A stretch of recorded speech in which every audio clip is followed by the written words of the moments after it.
Export দিলাম। তো আমরা আজকে শিখবো হচ্ছে শিখবো অ্যানোনিমাস ফাংশনস ক্লোজার্স। যে ফাংশনের নাম না সেটা কি বলে? হ্যাঁ, হ্যাকার, যে হ্যাকারের নাম খুঁজে পাওয়া যায় না, অ্যাড্রেস খুঁজে পাওয়া যায়, সেই হ্যাকারকে কি বলে বলুন তো? এমনি তো স্যার অ্যানোনিমাস ফাংশন। হ্যাকারকে বলো অ্যানোনিমাস হ্যাকার, আর ফাংশনে যে ফাংশনের কোনো নাম বন্ধ পাওয়া যায় না সেটাকে বলা হচ্ছে অ্যানোনিমাস ফাংশন। তোমাদের অ্যানোনিমাস ফাংশন অ্যান্ড্রয়েড গুলো তো কমপ্লিট করে জাভাস্ক্রিপ্ট।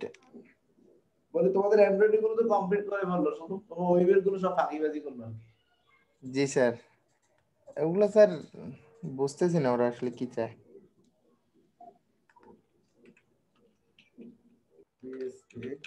আলামিন কি চাকরি বাকরি করে? জি স্যার, কোথায়? একসাথেই। তুমিও কি চাকরি করো নাকি? জি স্যার, একসাথেই তো। আচ্ছা, তো এখন অ্যানোনিমাস ফাংশন কিভাবে দেখো? ফাংশন, হ্যাঁ, তো ফাংশনের মধ্যে আমি লিখলাম হচ্ছে একটা ফাংশন নাম দিলাম ওকে, ভেরিয়েবল, তাহলে হচ্ছে ফান। তো এটাকে, বা ধর আমরা আগে কি করতাম, ফাংশন সে হ্যালো, বা এই নেম নিতাম, রিটার্ন করতাম ওয়েলকাম, তাই না? এটা আগে দিতাম। তো ফাংশনটা কল করতে হবে সে হ্যালো, ওকে। তাহলে আস্তে আস্তে নামটা দিয়ে দিলে স্যার ইকো করা লাগবে না স্যার? ফাংশন যেহেতু রিটার্ন, এখানে ই করতে হবে।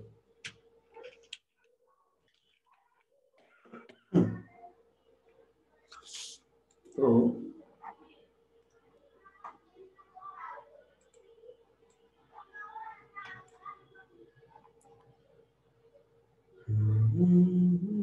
কি আসলাম রে?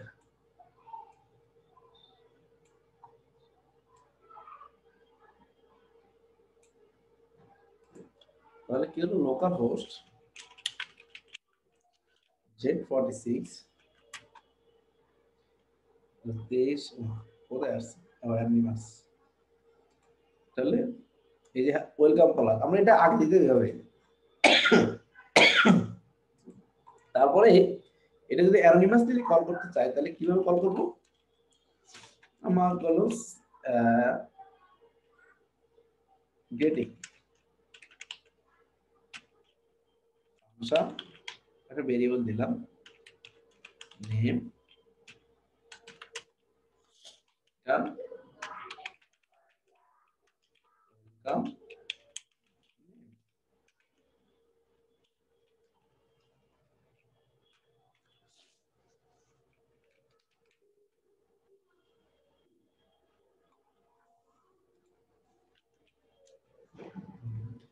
হ্যাঁ। তাহলে কি হলো, এখানে নাম নাই, নাম আছে। তাহলে এটা কিভাবে ব্যবহার করতে হবে? ভেরিয়েবলটাকে গ্রেটিং আবির ইকো,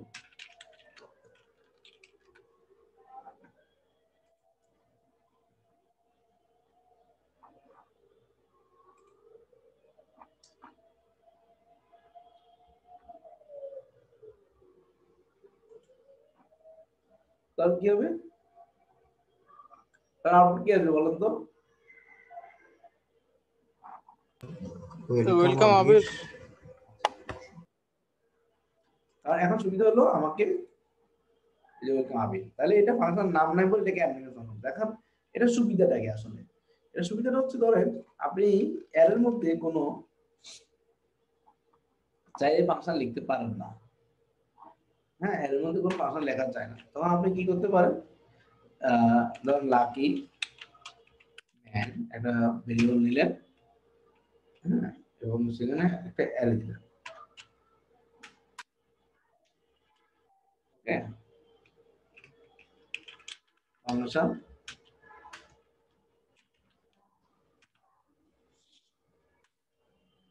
বললাম echo you got a bag of toffees.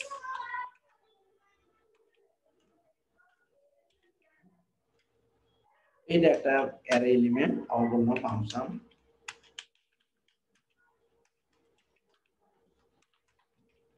echo you got a toy car.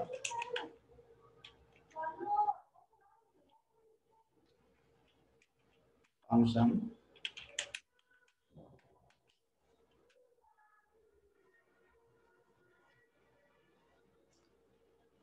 আটটা echo you got some balloons.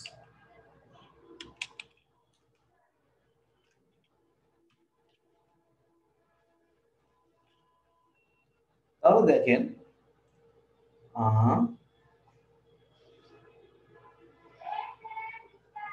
এই অ্যারেটা শেষ হচ্ছে কোথায় এখানে ওকে এর ভিতর কি আছে বলেন তো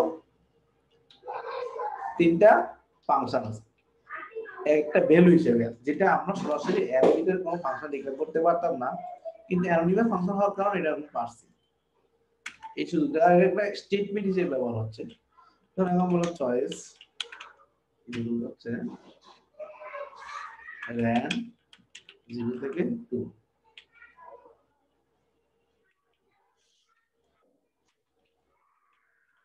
তো লাকি ম্যান অফ যেহেতু লাকি ম্যান কি অ্যারে না এর ভিতর কি লিখবো চয়েস চয়েস আর লাকি ম্যানটা কি বলেন তো অ্যানোনিমাস এটা এরে না আবার এর ভিতর সব অ্যানোনিমাস ফাংশন না এজন্য এটা ফাংশন ইন দাও তাহলে এখন দেখেন এর তো দিছি কিন্তু এর দিব কারণ এর ভিতর সব অ্যানোনিমাস ফাংশন এখন দেখেন যদি কল করি 0 তে র্যান্ড কি করে 0 থেকে 2 এর মধ্যে র্যান্ডমলি যে কোনো একটা নাম্বার জেনারেট করে যে দুইটা নাম্বারের দিব সেই অনুপাতে এখন দেখেন এখানে কি আসবে ইউ গট সাম ব্যালেন্স এরপরে আসলো আবারও সাম ব্যালেন্স আসছে কি ব্যাপার লড়াই হচ্ছে না এই দেখছেন you got a bag of দেখেন তিনজনে পরপর ব্যালেন্স পাইছে কারণ র্যান্ডমলি কখন থেকে কি আছে আমি শিওর না এখন টপিস এখন ব্যালেন্স কি ব্যাপার আবার টয় কার এরকম র্যান্ডমলি আসবে 0 থেকে 2 0 নাম্বার ইনডেক্স স্যার হ্যাঁ বলো স্যার র্যান্ডম মানে স্যার ধারাবাহিকভাবে আউটপুট পাওয়ার জন্য স্যার র্যান্ডম ব্যবহার করতে হবে স্যার ধারাবাহিক র্যান্ডমলি আউটপুট পাওয়ার জন্য র্যান্ড ফাংশন মানে আমি তোকে লটারি দিছি লটারিতে 3টা লটারি আছে 3 জনের জন্য এইটা এই র্যান্ডমলি যে কোনো একটা পিক করবে একটা আবার 3বারও পিক করতে পারে এটা ঠিক নেই একটা একটা করে আউটপুট আসবে স্যার হ্যাঁ একটা একটা করে আচ্ছা বুঝতে পারছি তাহলে ভাইয়া অ্যানোনিমাস ফাংশনের লাস্টে কি সেমিকোলন দিতে হয়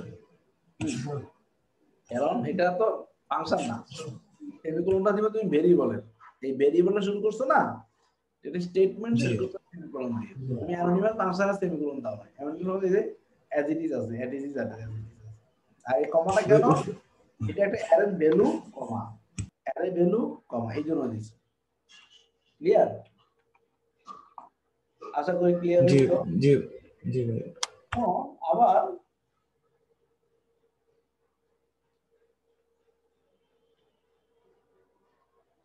এরকম অনেক সময় एग्जांपल হতে পারে আমি একটা উদাহরণ দিই পারভেজ কি আছে জি স্যার নাকি ঝালমুড়ি খেতে গেছে না sir function shout say message এখন হলো ইকো বলছেন মেসেজ কি আজীব ব্যাপার সেবার না মেসেজ একটা আসবে সেটা আবার ফাংশন হিসেবে ইকো করতেছি আমি তার মানে কি আমি যখন shout ফাংশনটা কল করব shout এর ভিতর ফাংশন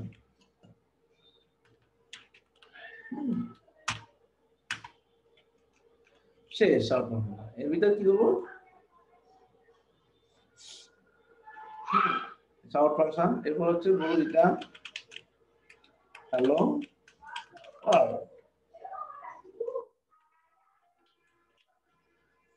এখানে ইন্টারেস্টিং কি, এই ভেরিয়েবলটা যখন অ্যাজ এ ফাংশন হিসেবে কল হচ্ছে ইকো দিয়ে, তার মানে মিন হচ্ছে এখানে একটা ফাংশন পাঠাচ্ছে, এখানে ফাংশন পাঠাচ্ছে যে অ্যানোনিমাস ফাংশন। হ্যাঁ, এখানে ফাংশনের নাম দেব তাহলে ইনক্লুড হবে, কারণ এখানে প্যারামিটার হিসেবে ফাংশনের নাম দেওয়া যায় না। তো এই ধরনের ফ্যাসিলিটি গুলো আমরা অ্যানোনিমাস ফাংশন যোগের কারণে পেয়ে গেছি। ঠিক আছে, থেকে আরেকটু উদাহরণ দেখাতে পারি আমরা থেকে অ্যানোনিমাস ফাংশন উপরে।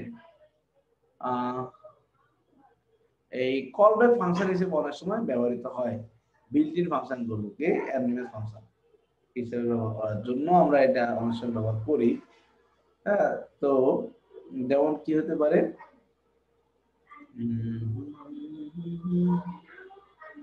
সে অ্যারে ফিল্টার ফাংশনটা আপনারা তো জানেন, যেটা সেকেন্ড প্যারামিটার হিসেবে একটা ফাংশনের নাম বলতে হয়, তাই না? তো ধরুন আমার 1 থেকে 10 এর মধ্যে জোড় সংখ্যাগুলো বের করব, তাহলে আমি কি করতাম, আগের দিনে একটা আলাদা অড নাম্বার করে ইভেন নাম্বার করে ফাংশন করে এরকম করতাম, ফাংশন ইভেন নাম হচ্ছে এটা কোনটা নাম মডুলাস 2 ইজ ইকুয়াল টু 0, তাহলে এটা ইভেন নাম্বার, তাই না? এটাই তো করতাম। তো এখন আমরা এটাকে কি করতাম, ফর ইচ এর মধ্যে অ্যারে ফিল্টার আগে রেঞ্জ নিয়ে এটা নাম্বার রেঞ্জ নিচ্ছে, ধরুন রেঞ্জ 1 থেকে অ্যারে নাম্বারস রেঞ্জ 1 থেকে 20, 1 থেকে 20, তারপর হচ্ছে ফর ইচ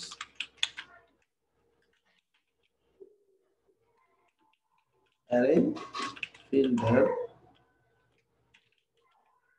নাম্বারস ফাংশন। এখানে কি করবেন, তখন এই ইভেন ফাংশনটা বলে দিলাম, তখন অ্যারে ফিল্টার কি করতে, এই ফাংশনটা দিয়ে ইভেন নাম্বারগুলোকে আমাকে কল করে দেয়, তাই না? তো অ্যাজ ফিল্টার্স করার পরে অ্যাজ তখন বলতাম কি ভ্যাল ইকো রসন ভ্যাল, মানে ইভেন নাম্বারগুলো আমি বের করতাম, যেদিন 2 4 6 8 10 একটু স্পেস দিই, ভয় ভয় বের না দিই, ব্রেক দিই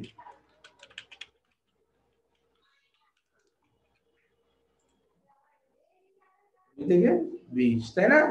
তো এই জিনিসটাকে, এই যে কাজটা আমি আলাদা একটা ফাংশন করতে হয়েছে, এটা না করে আমরা এখানে এভাবে করতে পারতাম। এটাকে আমি কমেন্ট রাখি, এটাকে আমরা অন করি, এখানে পুরো ফাংশন দিয়ে নাম রিটার্ন নাম মডুলাস 2 যদি 0 হয় তাহলে কাজ করবে। এই এখন দেখেন, এটা আলাদা একটা ফাংশনে কল না করে এখানে অ্যানোনিমাস ফাংশন ব্যবহার করে নিয়েছে, দারুণ না? এখন সেম আউটপুট আসবে, সেম আউটপুট না? এই আবার ইজ ইকুয়াল টু 1 দিতাম, আমাকে ফাংশন নাম চেঞ্জ করা লাগবে না, তাহলে ইভেন নাম্বার গুলো পাই, অড নাম্বার গুলো পাই।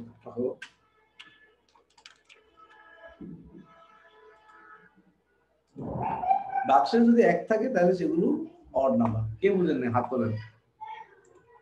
খুবই সিম্পল, অ্যানোনিমাস ফাংশন আমাদের অনেক সহজ কাজ করতে দেয়। এবার আসেন ক্লোজার কি জিনিস, এগুলো কখন কাজে লাগে অ্যানোনিমাস ফাংশনটা? বানাবো ফাংশন বানাই, এখানে আমরা ইউজ করব, কি দরকার এখানে একটা অ্যানোনিমাস ফাংশন ঢুকাই দিই। কলব্যাক ফাংশন হিসেবে ম্যাক্সিমাম টাইমে অ্যানোনিমাস ফাংশন গুলো ব্যবহৃত হয়।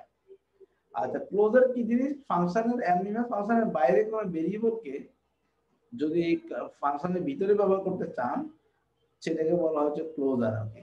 হ্যাঁ, তো সেটা কেমন, চলেন উদাহরণটা দেখি।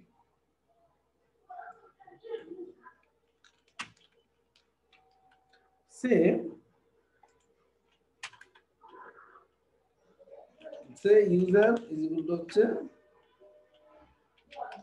পারভেজ, তারপর কি হচ্ছে আউটপুট এইগুলো হচ্ছে ফাংশন, আমি বললাম ইকো ওয়েলকাম ইউজার, তাই না? আপাতত দৃষ্টিতে আপনার মনে হচ্ছে ঠিক আছে, কিন্তু বাস্তবতা এটা ঠিক নেই। কেন ঠিক নেই?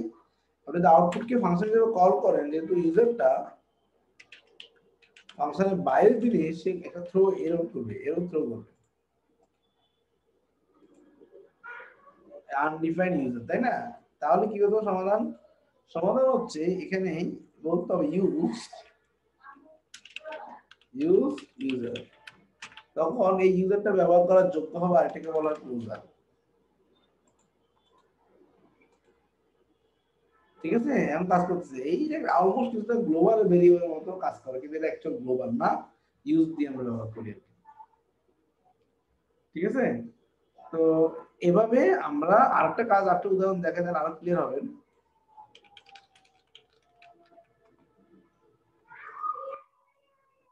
ধরুন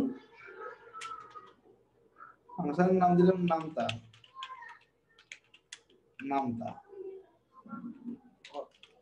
নাম্বারটা কত নাম্বারের নামতা সেটা আমরা বের করব। এখন আমি বলবো রিটার্ন আবার আরেকটা ফাংশন, এটা একটা অ্যানিমাস, ওটা হচ্ছে মেইন ফাংশন, এটা অ্যানিমাস ফাংশন। হ্যাঁ, এক্স ইউজ এই নামটাকে ব্যবহার করবো,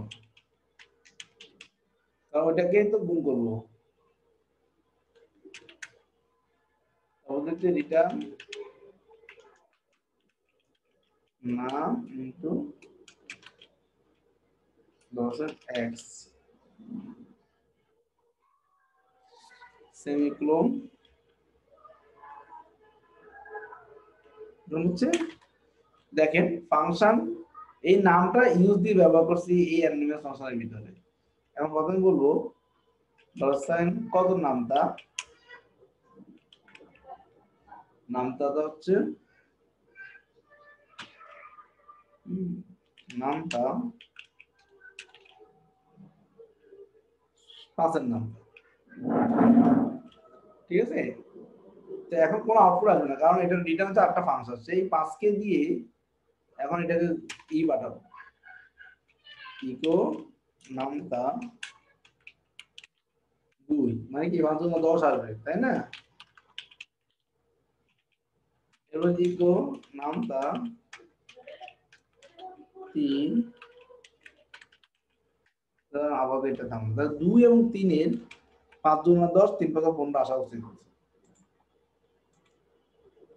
10 15। তার মানে কি আপনি এভাবে যদি আরো দিতেন আরো এভাবে আসতো, তাহলে এটা কি সুবিধা দিত আমাকে, এই যে এইটা 8টা অ্যানিমেস ফাংশন।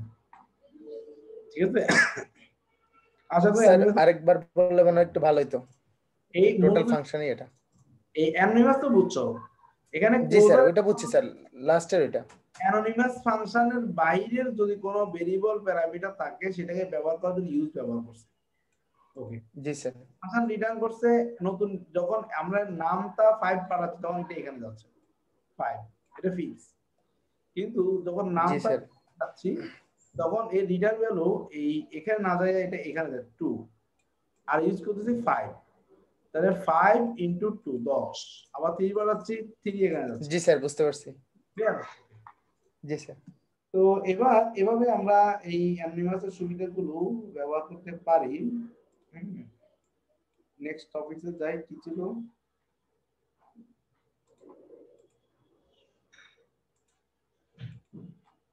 gen.com কি করলাম, ডিলিট করে দিলাম। Sir data clay, sir data type creation. Sir আরেকটা ট্যাব ওপেন হয়েছে মনে হয়, আরেকটা ট্যাবের মধ্যে আছে। উইন্ডো স্যার, উইন্ডো আরেকটার মধ্যে। চলে গেলাম।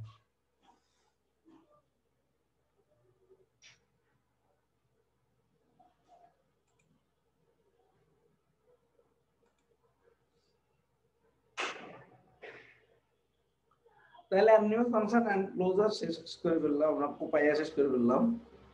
টাইপ ডিক্লারেশন মানে টাইপ এখন PHP 7 এ টাইপ বলে দিতে পারে কি নেবেন। হ্যাঁ, কেমন সেটা টপিকগুলো লিখে রেখেন। হ্যাঁ, সেরকম ফাংশন, হ্যাঁ ধরুন আপনি সাম ইন্টিজার বা গেট নাম একটা নাম করলাম ইন্টিজার নাম, এটা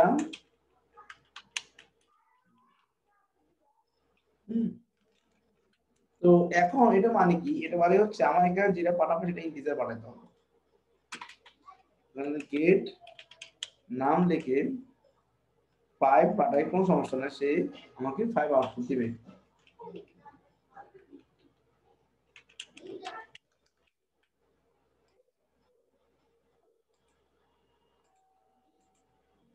আউটপুট দিছে না, দেখো।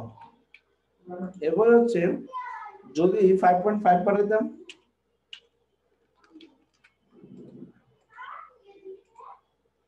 তখন সে বদ্ধ 5.5টা পালা দিচ্ছে, কিন্তু এখানে আমরা লিখে দিই ডিক্লেয়ার, এখানে ফলোট ডিক্লেয়ার ফাংশন। ওখানে যদি বলি যে টাইপ স্ট্রিক্ট টাইপ,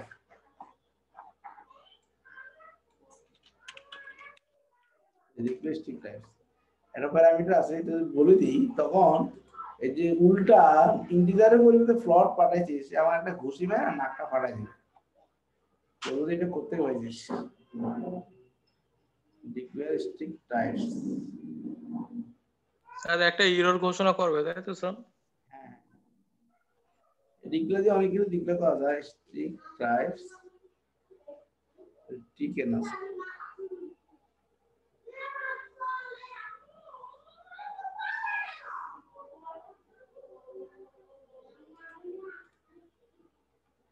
আপনাকে তখন একটা লাইন বলে দিতে হবে ডিক্লেয়ার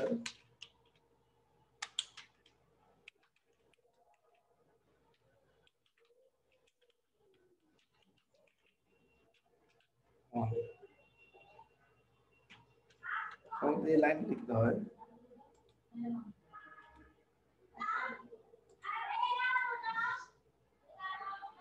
দেখেন গেট নাম বলে দিচ্ছে must be type integer float given, so ধরবে না, কাজ করবে না।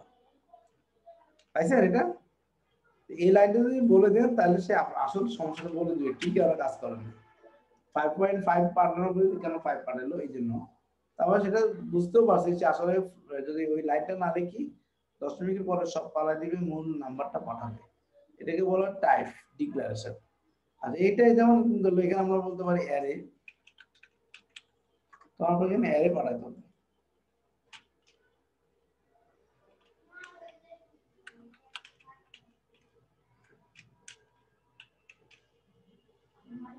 তোমার অ্যারে পাঠাতে হবে, কারণ আমরা বলছি না অ্যারে, তখন কি করে দিলে হবে প্রিন্ট আর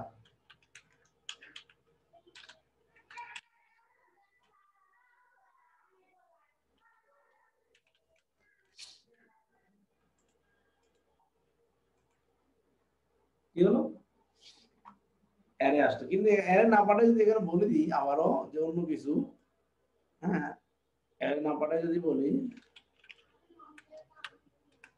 হ্যালো বলতেই পারি, কিন্তু দেখেন এমন একটা মাইক দিবে আসলে কিছু দিবে না, কারণ ওই লাইনটা উঠে দিয়েছে। এখন অবশ্যই স্লো হচ্ছে, কারণ এই যে লাইনটা আছে must be type array string given, বুঝতে পারছেন? এই যে লাইনটা কারণ, এই যে লাইনটা কারণ কি অ্যারে বেলাতে দেখি ডাইরেক্ট ই দিয়ে বলতেছে, এটা আমরা বুঝলাম, কিন্তু এটা কি লাগে না ডিক্লেয়ার স্ট্রিক্ট টাইপস 1, হ্যাঁ দেখলাম তো, এটা সবাই এখন এটা এরর দিচ্ছে। তাহলে এটা আমরা বুঝলাম যে অ্যারে বললে অ্যারে পাঠাতে হবে, ইন্টিজার বলে ইন্টিজার পাঠাতে হবে, আবার রিটার্ন টাইপ বলতে পারেন। ধরেন আমি এখানে কিছু বললাম না, বলে দিলাম রিটার্ন, অবশ্যই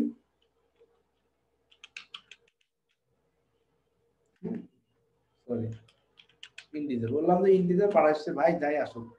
তো ধরুন আপনি এখানে বললেন 5.5, এখন এখানে যদি নাম পাঠান তাহলে তো এটা হলো না। কি হয় দেখেন, ওই যে বদ্ধ সাথে দশমিক আর স্ট্রিক টাইপ যদি এনাবল করে দিই তাহলে আপনাকে বলবো যে এটা চলবে না। ঠিক একইভাবে অ্যারে অবজেক্ট হতে পারে, অবজেক্ট হলে ক্লাসের অবজেক্ট, যেমন আপনি বলতে পারেন, হ্যাঁ 8টা লাইন লিখি,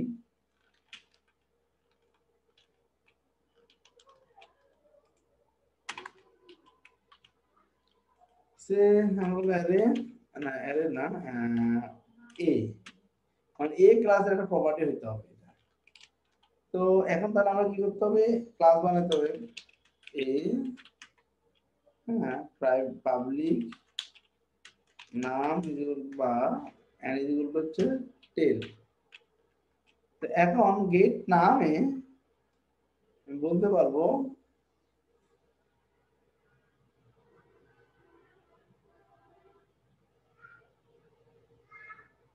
হ্যাঁ নিউ টেল। তাতে হলো কি অবজেক্ট পাঠাতে বলছে, অবজেক্ট পাইলাম এবং এটা রিটার্ন করবো যদি ইন্টিজার সবই কাজ করবে, রিটার্ন টাইপও কাজ করতে হবে, এখানে কাজ করতে পারে, সবই 10, তো সবই কাজ করবে। গেট না return type value must be type integer, কেন তো ইন্টিজার লিখছি আমি, এখানে তো এ লিখছি, আর রিটার্ন হচ্ছে অবজেক্ট, তাহলে ডাইরেক্ট নাম করলে তো হবে নাম অফ n, তাহলে n এর ভ্যালু হচ্ছে যেহেতু 10 ইন্টিজার, কোনো প্রবলেম হবে না, নো প্রবলেম। ঠিক আছে, তাহলে এটাকে বলা হচ্ছে রিটার্ন টাইপ, এটাকে বলা হয় টাইপ হিন্টিং। রিটার্ন টাইপ কি সেটা আপনি বলে দিন, কি বুঝেন না বলুন? ভাই এটা বুঝি নাই ভাই আমি। এটা হচ্ছে আপনি কন্ট্রোল করা কি এগুলো বুঝছেন, এগুলো এটা এটা এটা হ্যাঁ ভাই এটা বুঝছি। এটা হচ্ছে আমি বলতে যে আমার এখানে একটা অবজেক্ট এ ক্লাসের অবজেক্ট আসছে, ওই জন্য এ ক্লাস আছে, এ ক্লাসের অবজেক্টটা বাড়া দিলাম নিউ এ দিয়ে গেল। তো এই অবজেক্ট পেলে অবজেক্ট পাওয়ার পর অবজেক্ট অ্যাক্সেস করতে হয়, অবজেক্ট এটা যখন অবজেক্ট গেল অবজেক্ট হ্যান্ডেলার আর প্রপার্টি নেম, অন্য কোনো কিছু থাকলে সেটা নাম, এখানে প্যাচ লাগালাম, রিটার্নটাও ইন্টিজার হইতো, এই জন্য অবজেক্টের প্রপার্টি বলে যে 10 সমস্যা নেই, 10.5 হইলো সমস্যা নেই, কারণ এটাকে সে ইন্টিজারে কনভার্ট করে দিবে।